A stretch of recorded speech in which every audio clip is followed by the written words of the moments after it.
Let's create a pivotal impact.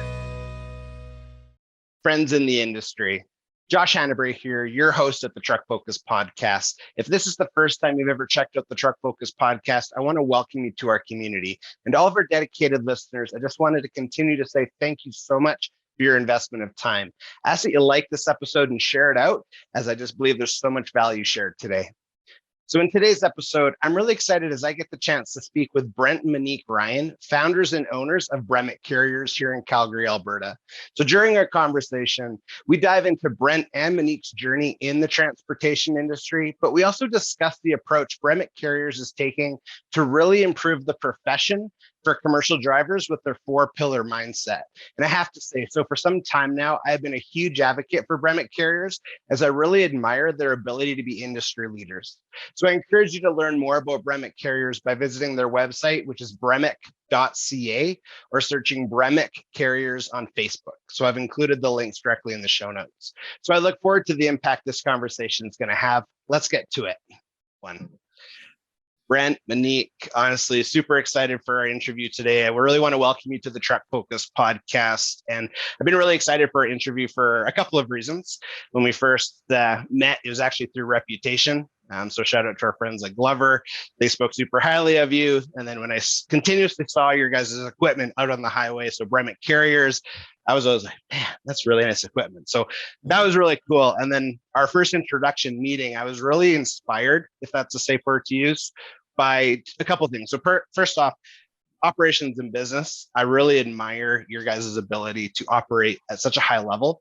But the biggest thing to me that really stood out is how you value people. And I think that's going to be the highlight for a lot of our listeners today is you can be successful. You can really be like to the point in operations, provide excellent customer service while really valuing your team. And I think you guys are an awesome example of how you can do that. So I'm really excited. So yeah, welcome to the podcast. Thanks, Josh. Absolutely. So I don't know who typically would go first in this situation. So Monique, if you want, okay, Brent. Brent, do you want to kind of give us a rundown on a little bit about yourself and share your backstory in the transportation industry? Well, I guess I was born into it. My parents had a few trucks at home when we were kids, and it's always, I guess, been a passion of mine. I really just love the industry and worked through high school, university, drove truck, changed tires, worked on docks, that kind of stuff. Started dispatching when I was in university, actually, and then nights and weekends. And I guess through university, I was fortunate enough to get into a co-op program and started working with the Contrans organization, and just was presented with a lot of great opportunities to grow and at a young age. And not there anymore, but so I got a lot of great opportunities through my career, and I guess worked there for quite some time, and it was always my dream to have my own business. And Monique had encouraged me for many, many years, and I was pretty fortunate in a good position and had a great job and all those things. But I guess it got to the point where I'd a little over 40, and some things changed, and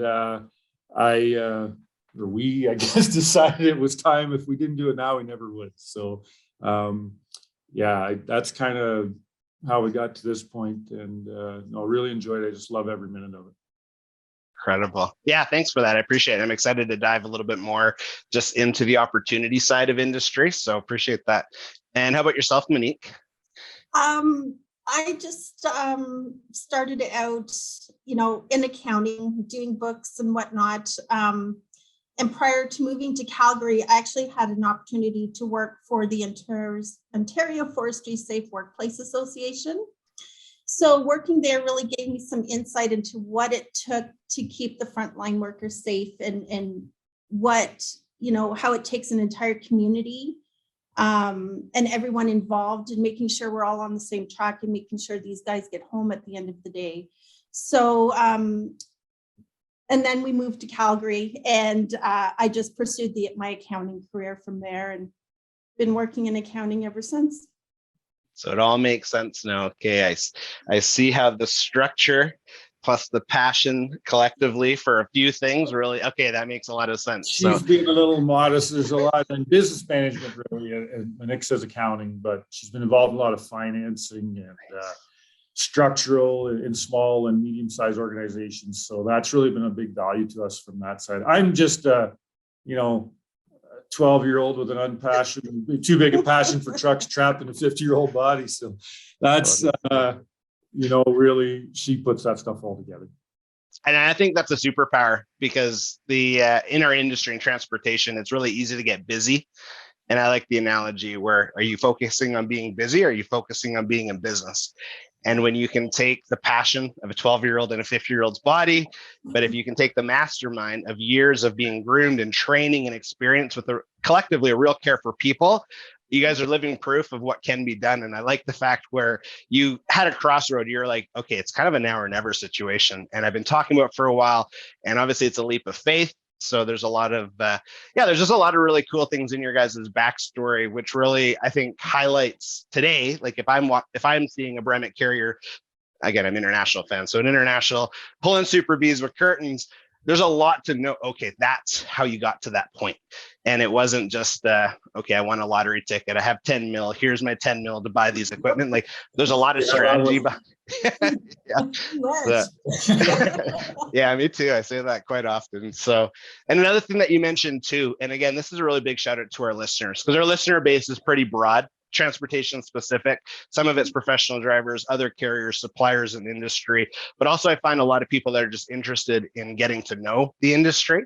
Is when, Brent, you were talking about the opportunities in industry and how I'm in university, but I'm dispatching at night, or I'm a young kid and I'm changing tires. Like there's all of those things that really I always use the term, it gets into your blood and it's become part of your DNA. So you're living proof of that too, which is really cool. No, for sure. And I think it's one of those industries that's very traditionally, people think of it pretty simple and often, unfortunately, not a good outlook on it or a view, but there's everything from, like we talked about, mechanical and changing tires to operational type stuff to IT. And, we have satellite and cellular communications in our trucks, tablets and all of them now. We scan our documents from the truck. We can bill a load before the truck leaves the customer's parking lot. So those kinds of things, which there's so many different avenues for careers and for experience that it's quite exciting, I think. And again, even behind the scenes with that, there's the whole compliance and regulations and, hours of service and all those things, as well as admin and accounting. So the industry offers a lot of opportunity to all diverse backgrounds and ages as well. So it's a pretty cool industry that way. Yeah, totally agree. Yeah, that honestly is part of my heartbeat to say, there's opportunity. No doubt. Okay, so Bremic Carriers, before we dive into Bremic itself, can you let our listeners know, is it best to go to the Facebook page, website, and just drop the website link? So we have, our website is Bremic, bremic.ca. A good email for just generic inquiries is info@bremic.ca. We have a Facebook page that we try to be active on and talk about some of our employees and what we're doing and show some of our trucks. We're very proud of our crew, of our professional drivers and the equipment they operate. We also have an Instagram thing that I don't really know anything about. But, the guys are probably more active than we are. Yeah. So yeah, we're all those places, and we have a phone. 403-257-9751. Oh, that made me laugh. I was joking. I laughed. Oh, that's awesome. Yeah, no, and honestly, I'm a big social media guy, and I love seeing just the variations of equipment, and especially when people take pride in what they're operating. And two things that really stand out when I'm on your Facebook page here and there. More so, I see things getting posted on the Facebook page, and I try and share it to our community. Is I love how you guys take a lot of pride in the appearance but also these. So professional drivers have so many skill sets that I think society as a whole often forgets. But when you look at some of the pictures that it's just like, I don't know how you got that angle with the sun, the mountains, the snow, and then obviously the beautiful equipment. I'm like, okay, that's like a masterpiece. And continuously, time and time again, we see that. So yeah, great work to your team, because that's a real representation, I'd say, of them, but also of you, because you're empowering them to say, hey, when you see cool stuff, please, like, let's circulate it, because that's a good, I call it the sex appeal of our industry, where like there's a lot of attractiveness in trucking. And I think just your team does a great job. So I do want to highlight that. So again, to our listeners, definitely check out the Facebook page, website links, everything, contact details, of course, are in the show notes too. So I appreciate that. We're very fortunate. We have one driver in particular, Kyle, who's I guess you could call it an amateur photographer, but he's quite good, and he runs BC all the time, so he's always looking for the right shot. He was fortunate enough to make it on the Load King calendar Load King cover a couple of years ago, and then it brings the other guys along too, because they get a bit of an internal competition going on. So yeah, there's a lot of pictures floating around here, some pretty cool stuff.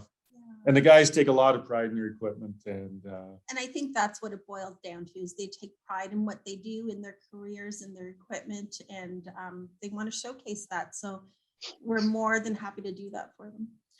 One of the guys a couple weeks ago just started doing I don't know what it's called, but a video.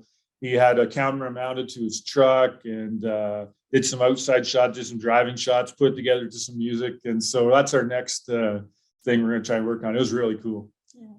It's phenomenal when you're able to, it's not too difficult.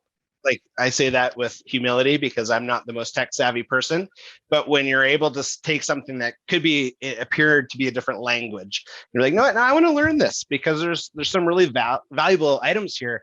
And it's like that. It's adding a dash cam into the truck, or adding a GoPro to the truck, and doing different mounts, and then obviously music. And yeah, it's pretty fancy what social allows you to do, but it's really cool to see.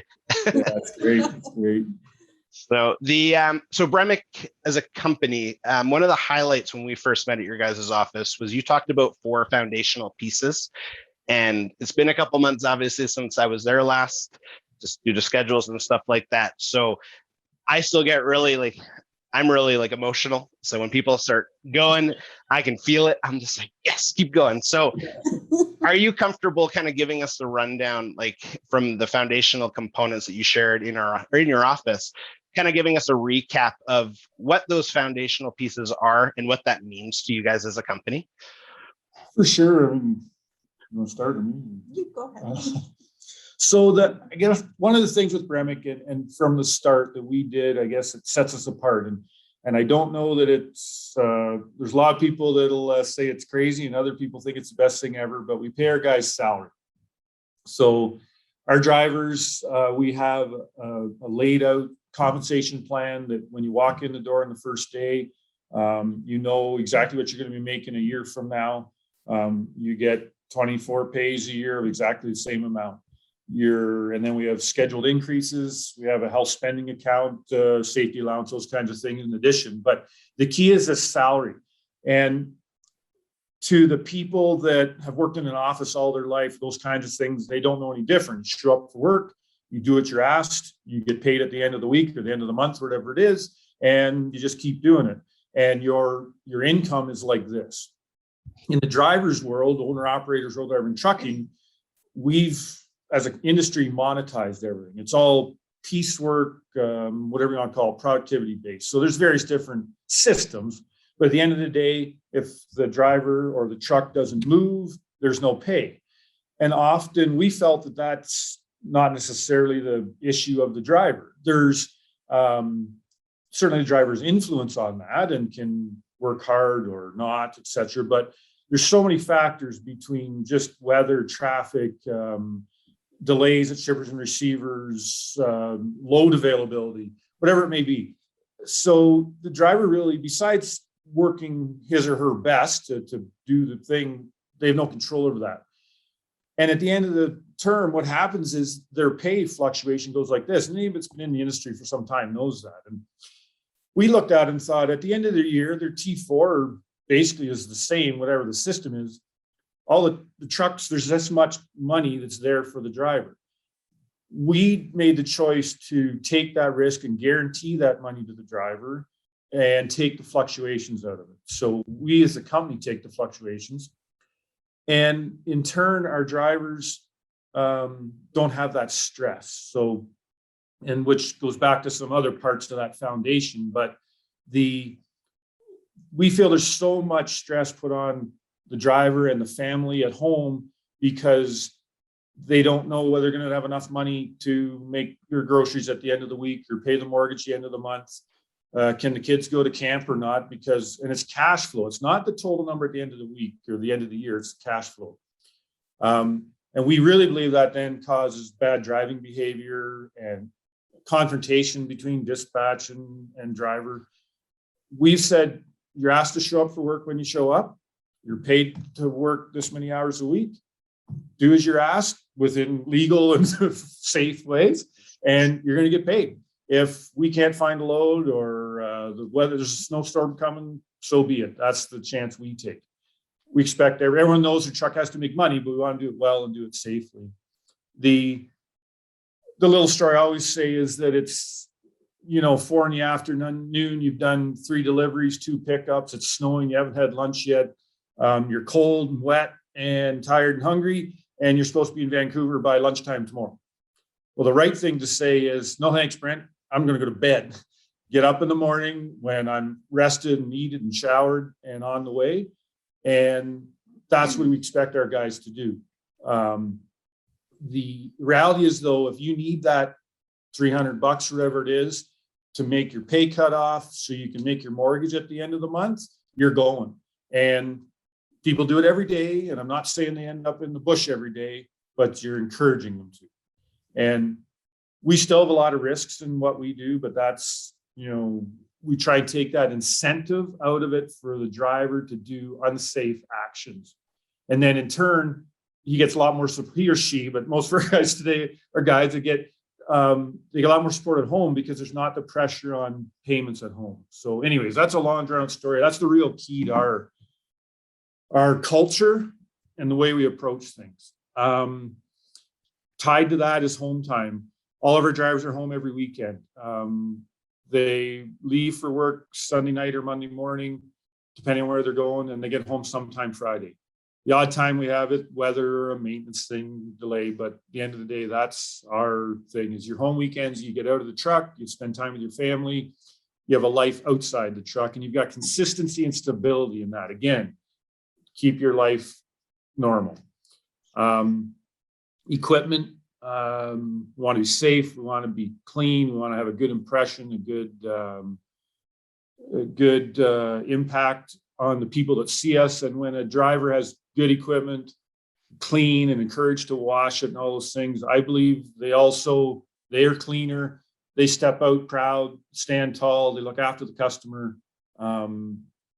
Again, if there's a delay, they're not mad because they're not losing money. They just call the office, we deal with it, not their pressure. And probably the thing that then ties it all together is empowerment. And we go through this a lot in our orientation, and we reemphasize it. And is that there's no load worth an accident, is what we say around here all the time. And the driver is the final call. So if that scenario I said about going to Vancouver for the morning, if you're not comfortable, if you're not feeling well, if your stomach's upset, whatever it might be, you just had a fight at home. We all know we have to make money and we've got to get through the end, but nothing's worth an accident. So the driver is empowered to put his hand up and say, I can't go. It's not the right thing for me to do today. And we'd rather deal with that situation and deal with the customers, deal with whatever may be for that, to make that okay, and provide the support to the drivers so they can get whatever it is back on track for them, than to have to deal with the other side of the consequences. And ultimately, those 4 pillars that we have in our business, ultimately, all of those things are put into place because we want every driver to get home at the end of the day. So to us, that's our number one concern. That's our number one objective. And so when we started Bremic, we sat back and said, okay, how do we accomplish this? And so we decided, okay, these 4 things are the key components in making sure our guys get home at the end of the day. And so we just built on those 4 things. We also believe that it's when you talk to drivers and I think driving truck's the greatest job in the world.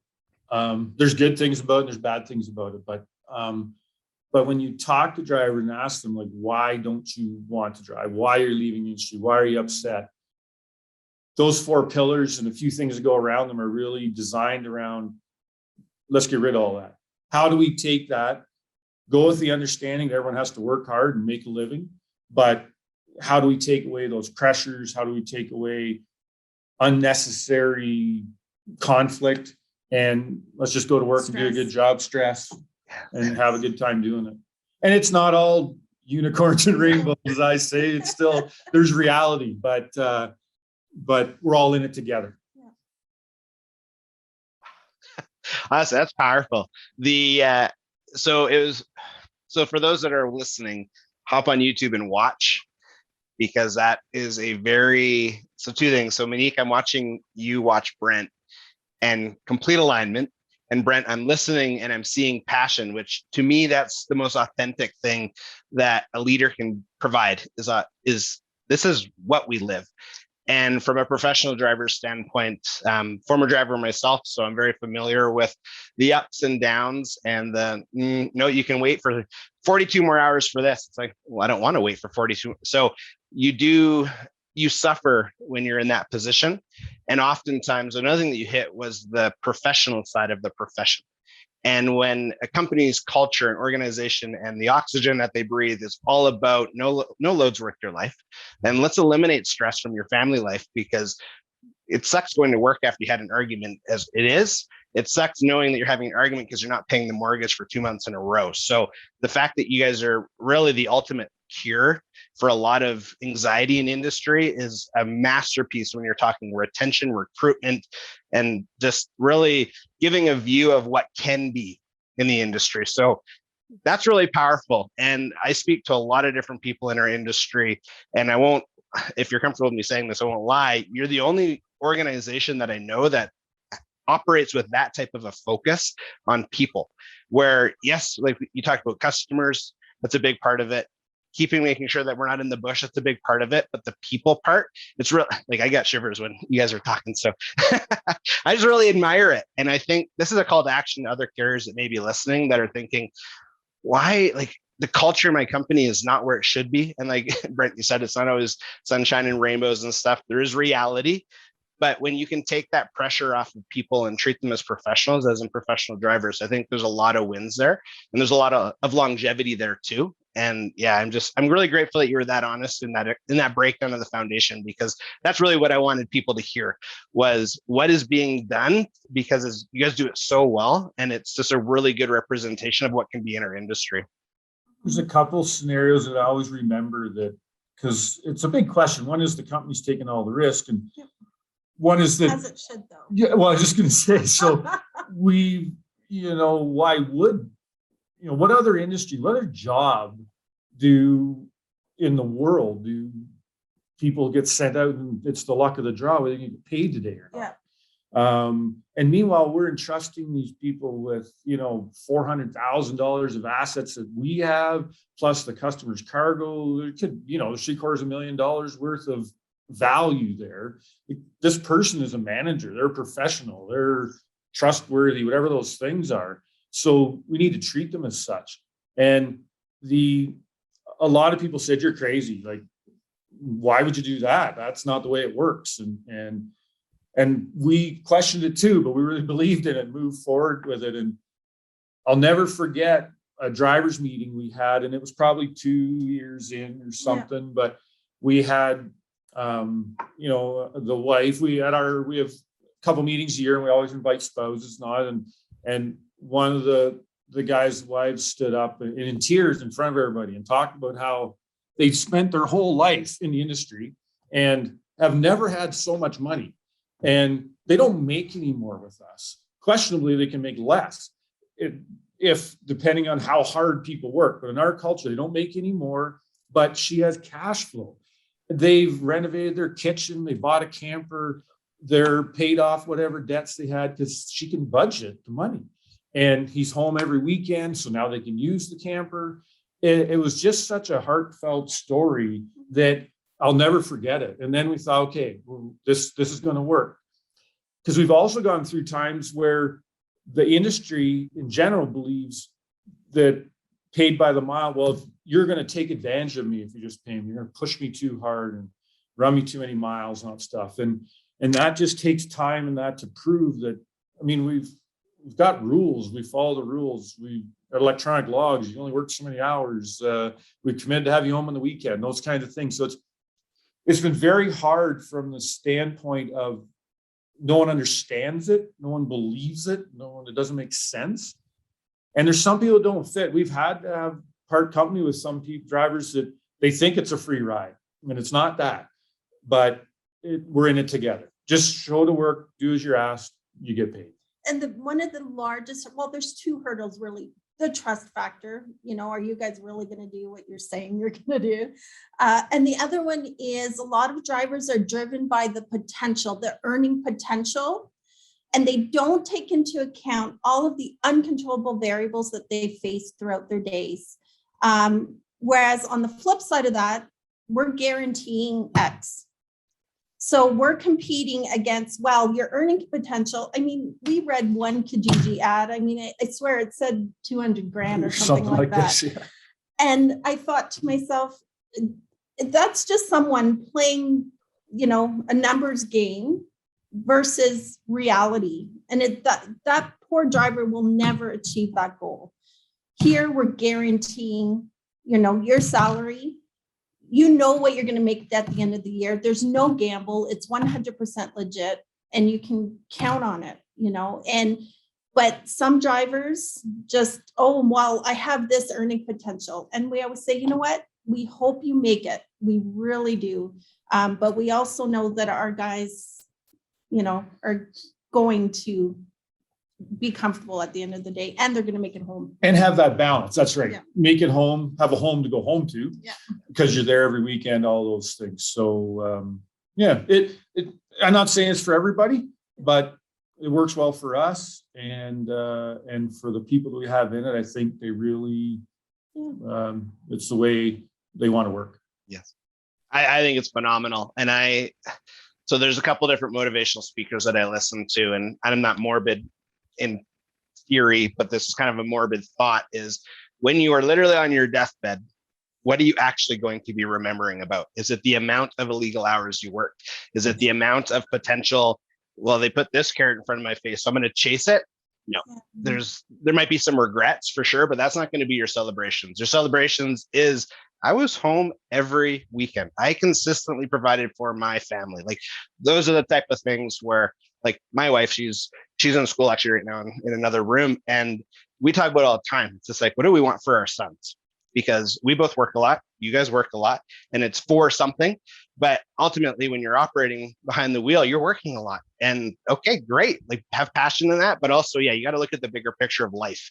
And when I see those ads too, where I'm like, the math actually doesn't make sense. Like, to me, say you're going to make 200 grand, like, hours of service is there for a reason. I'm quite comfortable having conversations about that. And you're like, no, not at current rates, not what you claim you're going to be hauling. Like, so there's a lot of, I'd say, misguidance. I don't want to call people liars, but wishful thinking that's just not real.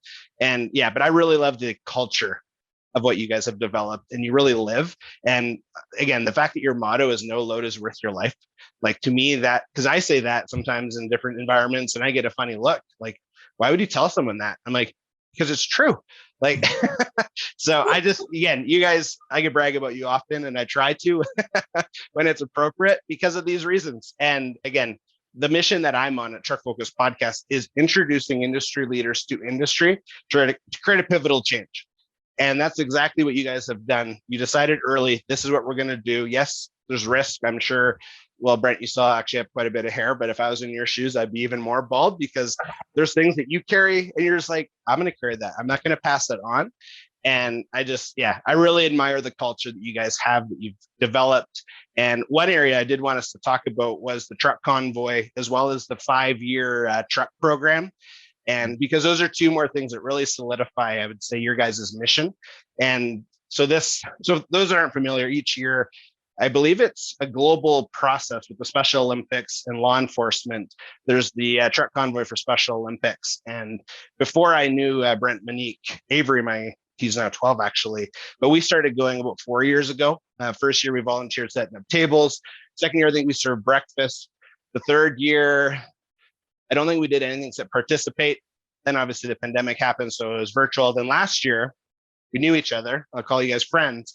It was phenomenal. Like, honestly, seeing Avery's face, like I was going through our pictures not too long ago where he's just like, Dad, that's Bremic. I have their mug. I have their calendar. And he was like beaming ear to ear. I'm like, okay, this is what it's all about. So that's my, I guess, welcome to the truck convoy. But can you kind of give us an overview of why you guys invest so much time and effort in that space? And also, and don't worry about a clock, because I think this is another phenomenal feature and care that you guys offer, but the 5-year truck program too that you guys offer.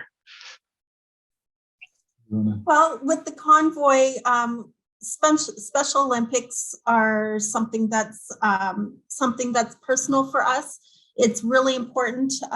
Brent has a cousin who has Down syndrome, and she's been an Olympian most of her life. And she's been an ambassador for the Olympics. She ran, 2 Knees for Torches in Ontario.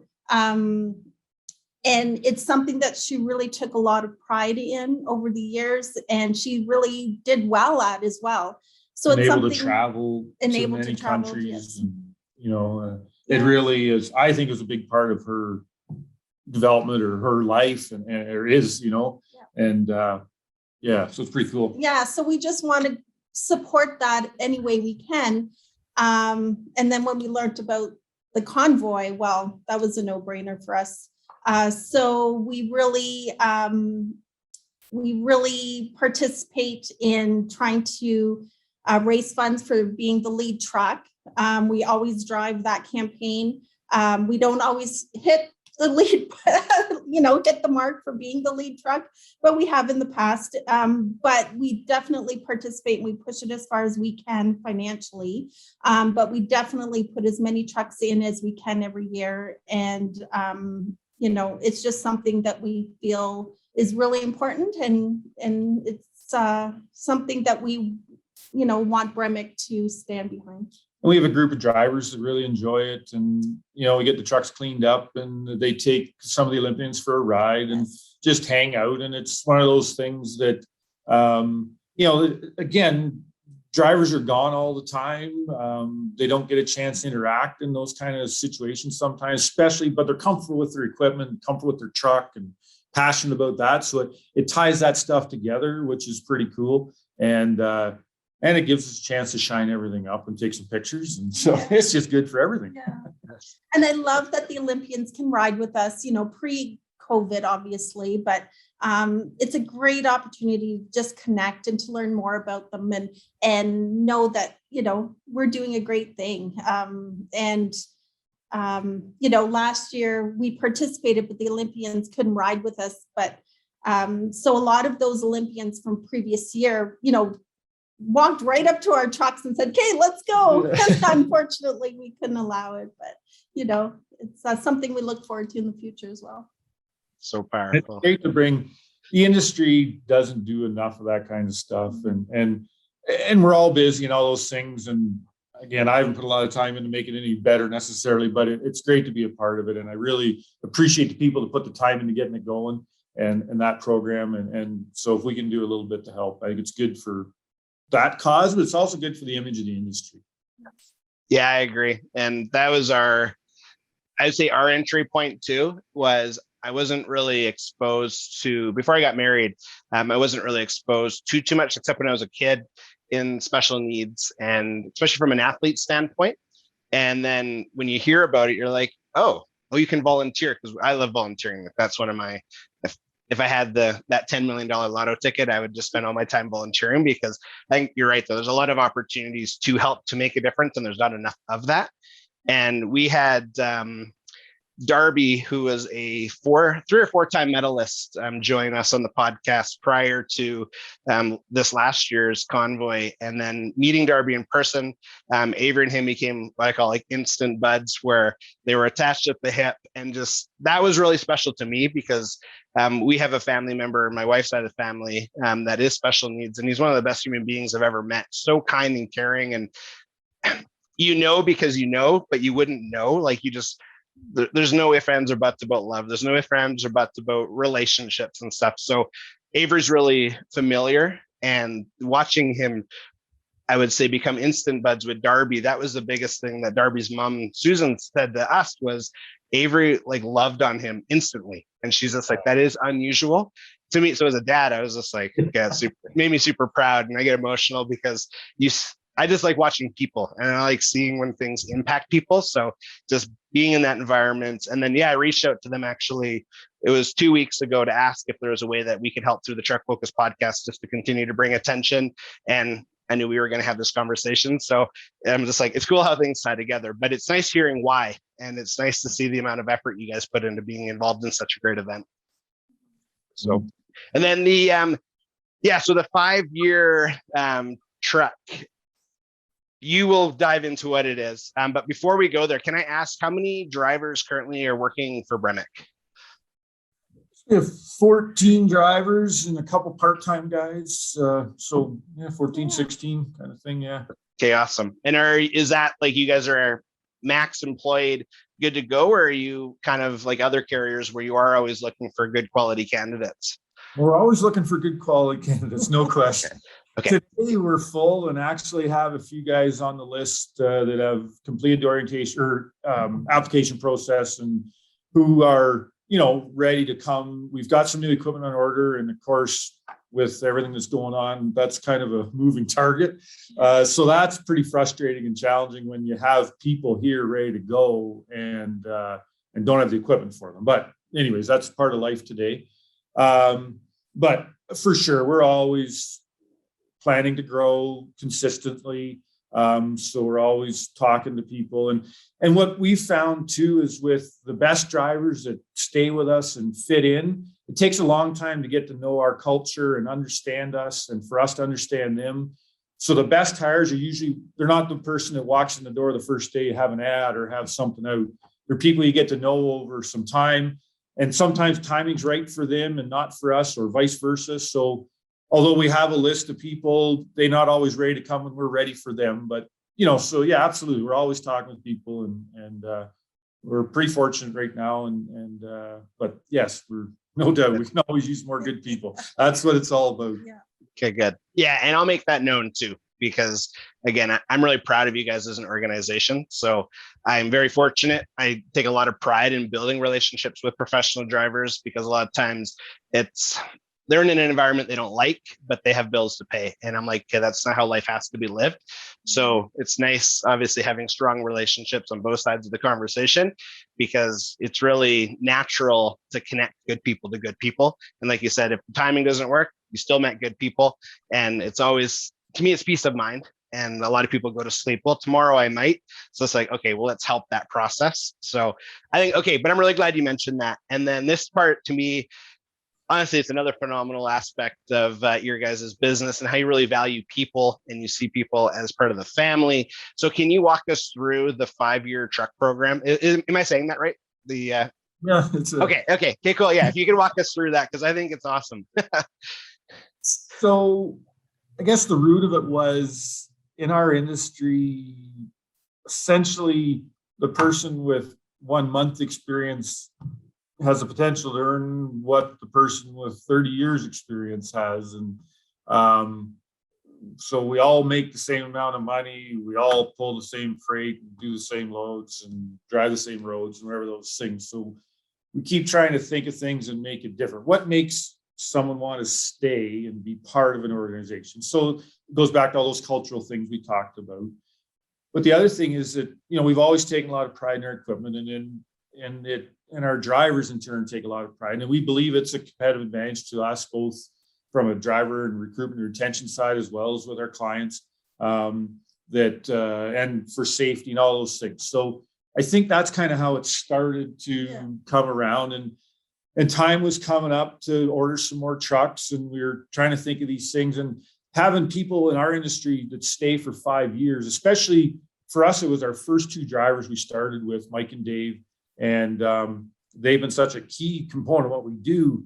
We wanted to recognize them, and we wanted to, then I guess it rolled into continuing going forward. So we thought, what if drivers just drive what they're given, and everyone's got it. Oh, I wanted this, should have had that, all those things. So we thought, well, what if we let them within reason spec their own trucks? So in theory, then they want to be around for the next 5 years to get it paid for. So that's kind of how it started. And it's just a way to distinguish things and to make them feel special and be part of the process. So they're involved in speccing, they're involved in the pricing. They can make decisions about whether this might be worth it or not.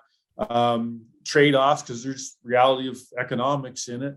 And the other thing we did is we've always laughed here that, our trucks can be any color you want as long as it's white. So we have white trucks and black trailers, and that's pretty dull and boring, and but it's consistent, and we have a steady brand and presentation. But an owner operator or more of an independent person can put their own twist on their colors and all that stuff. So we want to do that as well. It recognizes, it makes the guys stand out. So their trucks aren't white. They get to pick their colors as long as it's within our palette, our color scheme. And so they each came up with 2 very different designs, and the third one we're working on now is something completely different again. So they're very unique to the individual, and just pride ownership, and it just, you can see the guys' personalities and their preferences and how they like to work, and what all those things come out in the trucks. So it's pretty cool. Yes, so powerful. I agree. And I'll for those listening or watching, I'm going to include the pictures in the blog article for the episode, because when Brent and Monique first shared that concept with me, I believe they were getting built still. And then when I saw it announced on the Facebook, I was just like, oh yes, like it was such a cool moment because of the reasons behind it, and then putting yourself in the position of Mike and Dave, and just the investment, the knowledge learning of actually speccing, and then obviously keeping economics in mind. And like there's a lot that you as a professional, you're like, wow, this is a really special moment. So I applaud you for doing that. And I know that I'll speak on their behalf because I'm sure they've said it 1,000 times. They're so grateful, because that's a huge investment from your guys' perspective to get creative, to care enough to actually do it, not just talk about it at the water cooler. And then now they're rolling down the highways with pride. Such a good win. And yeah, I do hope that they stay for a lot longer, obviously, than the 5 years, make it 25 years. I just think it's really phenomenal. And again, that's a huge encouragement to the industry, where don't be afraid to get creative, because I think we all get excited on that kind of stuff. And you guys are just, again, leading by example. So, but yeah, I'm really glad that you were able to break that down. Thank you. No, it's a good program. It's exciting. Yeah. Totally. Talk about the 10-year trucks. Yeah, exactly. Yeah, no doubt. Those, they might fly by that point, depending, I guess, on technology, but yeah. Hydrogen or something. Yeah, that's actually an interesting conversation, being that we're all in Alberta. But yeah, I think that will be another really cool milestone, obviously as an organization, but also in their careers, to say, hopefully this whole pandemic thing is way, way behind us at that point. And yeah, turnarounds for getting something manufactured is a lot faster. But yeah, I really support that. So it's cool. So as an organization, so as a company, what would you guys say has been your greatest victory to date? Still being here is one. Yes. It's a tough business. I think our culture, I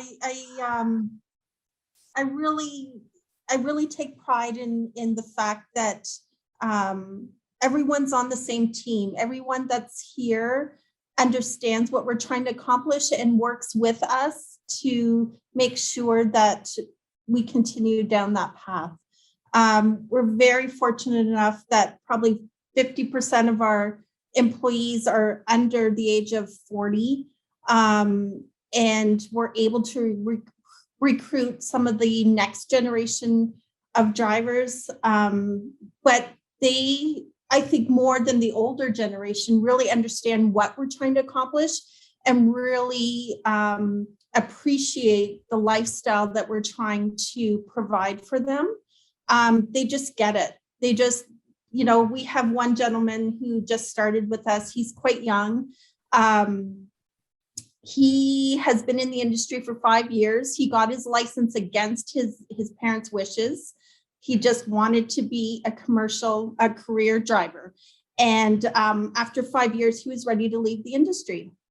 And as soon as he sat down across the table from us and we started talking, he could barely sit in his seat. He thought, I'm sticking around here. This is the place I want to be. I get it. You guys are answering all of my issues.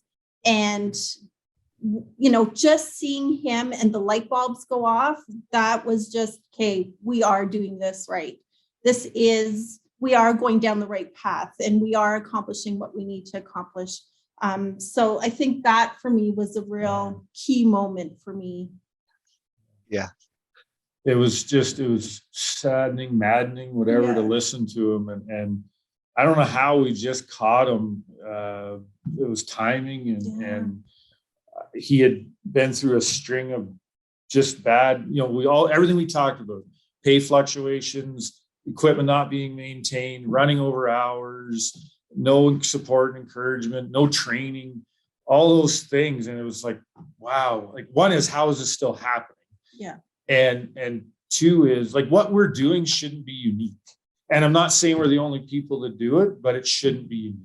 It should be it should be the norm. The norm. You can pay the way you want, all whatever. But as far as those fundamentals about looking after people and being safe, being a good citizen on the road, and this kid was ready to pack up and leave the industry, go be a plumber or a lawyer or doctor, whatever he was going to do. He wasn't going to be trucking. And he's so giddy, he can't wait to get to work. And it's good. And so we have an opportunity then to bring him along and mentor him. He's still young. He's got a lot to learn, but he's got a great attitude, and he's very willing and open to learn and wants to do better and wants to be the best and be a true professional. So and we have some other young guys that are, under 30 even, and they're real leaders in our company. Like it's hard in our business. We pull weight and we run the mountains. So it's not an easy environment. And Monique and I are pretty conservative and nervous, and we probably hold them back more than we should sometimes, but it's like being a parent, and we're just so proud of everybody, but it's so cool to see the young people coming up and be able to be a part of that with them. Yeah. Wow. You guys literally just, so I create definitions and slogans all the time based off of my way of thinking. And it's really nice to hear. So a couple of things is, so you were talking about the sadness and the madness when he was describing what he went through. And I think empathy is an often overlooked ability in our industry. I think often, like I'll always say, people often will go to the tyranny side. They will lead with tyranny and they have a whip and they're really good at it, but they don't actually have the ability to lead with empathy. And you don't actually hear what people are going through. And you guys have that gift. And I think that's really unique. And I do wish that every carrier operated with that type of a lens to say, okay, we're all human. And obviously we're here to make money, but we're here to do it in a way that we can be proud of, that it's a way that has a thriving culture. But it's a human element that I think is often missed in our industry, especially when you look at the hierarchy. I'm the owner, you're the driver. It's like, it's nice to hear, finally, I'll say finally, but it is nice to hear both of you very consistently speak on the profession, speak on the people, speak on the culture, things that I really believe matter. And I wish other carriers, if I could say every carrier, it'd even be more amazing, would really adapt that way of thinking, because I think a lot of the internal just bickering and reasons for leaving would stop. because it's like, okay, well, what are we all up against? And what's the ultimate goal here? Okay, it's to make it home safely while servicing our customers the best that we can, the safest that we can. And everyone else has their own additions to that. So it's really nice to see and hear you guys very consistently talk about that. And then I like that you mentioned that they're leaders in your company too. So being a younger professional, I remember when I first tried to enter the world of entrepreneurship. I just turned 20-ish, 21 kind of thing when I got my accidental trucking company. And I just constantly was looked at like, man, you're so young. And I'm like, okay. But I had that kind of that chip on my shoulder in a sense where age does not matter. Like I can be a leader if I understand it and if I can speak appropriately and as a professional. So to know that you guys have younger leaders really navigating some tough weights, some tough mountains. They're not hills like people out east think, oh, there's a hill between here and here. It's like, no. There's like a long stretch of mountain that you're going down. So just really nice to hear that. And I hope that your drivers and professional drivers obviously listen to this episode, because I think for them, it's installment of confidence to say, yeah, they are really proud of us. And yeah, they really want us to thrive in this environment. Because again, just I talked to enough people, I've been through it myself, where again, I speak through my experiences to say, not every carrier thinks how you guys think and will actually speak on it, because sometimes it's ego, sometimes it's fear. I don't know, but it's just really nice and reassuring to hear it. Well, we were very fortunate with Dave and Mike and Monique and I started with whatever, couple of old trucks and a couple of old trailers, and Dave and Mike were doing the work was one, but they were our sales team. They were our recruitment team. They talked to the customers. They understood. They set us apart. They listened to what they wanted and bring that back, and they listened to what was a problem and bring it back. And they'd be dropping business cards and seeing freight and all those things. So those two guys, we started with those two doing that, and they each ran a particular lane that we were our targets to develop. And so they've been the godfathers, the leaders, whatever it is, on each of those lanes, and they still are. And other drivers go to them and look up to them, and they'll give them a kick in the ass if they need it, or a pat in the back, or what it is. It's pretty cool where those two guys, that wasn't what they were hired for. I guess it was deep down inside we wanted that, but it wasn't their job description. Yeah. And we're so fortunate they set the tone and still do every day. Yeah. And the other drivers, they know that's their role, and I'll say look up to them, and also if they get a little pat in the back or a bit of encouragement, some tips or whatever, and then that filters down, right? It becomes okay that we're all in this together. So you have the next generation then seeing that and passing that on. And that's what takes, I believe it helps in our success. Because again, we're all together, and it's hard. You're out there alone. Yeah. So you got some encouragement, you've got some support. There's no problem you can't not accomplish or fix, right? So those two guys really have been key in putting that culture and putting the driving team together, and letting us know when we're screwing things up too. For and, sure, 100%. Yeah. They set the bar for what happens out on the road, and I have to say they've set it very high. But again, it reverts back to the culture and the team environment, and it takes all of us. When we get a pat on the back, we all get a pat on the back. If one day we get a kick in the ass, well, we all get that. It's a direct reflection on all of us. So it's great that our team really supports that. Oh, you guys are so solid. It's so nice to see and I really admire that culture, because that's just speaking again from an industry, like from operating perspectives to, I know it's like dispatching to health and safety, all of those components. If the team environment is not there and if the mutual respect is not there, it just falls flat. And it's nice to know, especially because I'm quite familiar with the terrains that you guys travel, to say, help, I'm in a jam. This is what I'm up against. What do I do? And there's actually help there, not belittling and disrespect and figure it out, rookie. It's like, okay, we'll work you through it. We'll walk you through it. You're prepared. You understand this. Remember this. It's like, it's just really nice to see. And again, it's a really great representation of what we need in our industry. And I think, again, just as industry leaders, I'm really proud of that, because it makes me feel good being able to brag. So it's nice. So but honestly, just in mind of time, we covered a lot today, which I'm super grateful for. And I really do value how honest and upfront that you guys have been. It really means a lot. So before we do close, were there any final things that you wanted to share today? No, we appreciate what you're doing Yeah, here. for It's sure. again, it's little baby steps for all of us, right? But again, the industry is something I have real passion for, and I'm there's parts of it I'm disappointed, ashamed, or whatever of it. And I think not that any one of us can fix that or change it. And maybe not. I'm not always right in my view either, but I think these little things that we do to help encourage that and fix it and make improvements and attract more people into it. I think that's better. It's people need to get goods from A to B, and I don't think that's changing anytime soon. And it's a great career. It's a great industry, and more we can do to make it better, improve things, and our image in the world, and culture of the industry as a whole. And I think we're all doing our little part. And at the end of the day, really, it all boils down to integrity, respect, just, doing the right thing, doing what's right, not letting the dollar, lead you. Think about the people behind the wheel. They're the number one at the end of the day. Yeah. So true. So true. And there's so much value that you guys provided today. I'm really grateful. And Brent, we definitely think very similar. So I'm grateful for that too, because it's, I haven't had a confrontational interview yet, but that could be awkward. So it's just, I just respect both of you guys' perspectives and leadership in industry.